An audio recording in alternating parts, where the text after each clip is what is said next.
Aabot naman po sa 10 milyong piso ang halaga ng pinsala sa sunog kahapon sa imbakan po ng plastic sa isang paggawaan ng tsinela sa Valenzuela.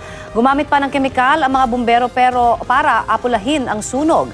Balitang hatid ni Jamie Santos.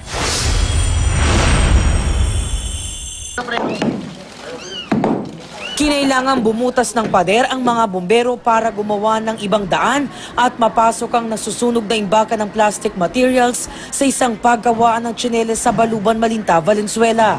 Napapagitnaan kasi ito ng mga bahay, kaya hirap pasukin ng mga bumbero ang daan.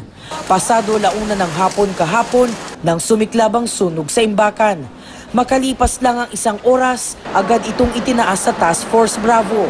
Pinagsamang makapal na usok at apoy kasi ang bumabalot sa imbakan.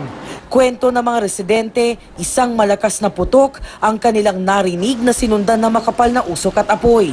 Sa chemical department daw ng imbakan ng plastic materials, nagsimula ang sunog. Biglang nag-apoy yung extension cord na ginagamit. Then all of a sudden, biglang lumaki. Alas 4 na ng hapon, nagbubuga pa rin na makapal na usok mula sa pabrikang nasusunog. Kinailangan gumamit ng kemikal para maapula ang apoy. Pasado alas 7 ng gabi nang ideklarang under control ang sunog. So far, wala tayong reported na injuries and any casualties. Tinitingnan na namin kung may nadamay na mga residential building sa kabilang bakod. Tinatayang aabot sa 10 milyong piso ang halaga ng pinsala dahil sa sunog. Jamie Santos, GMA News.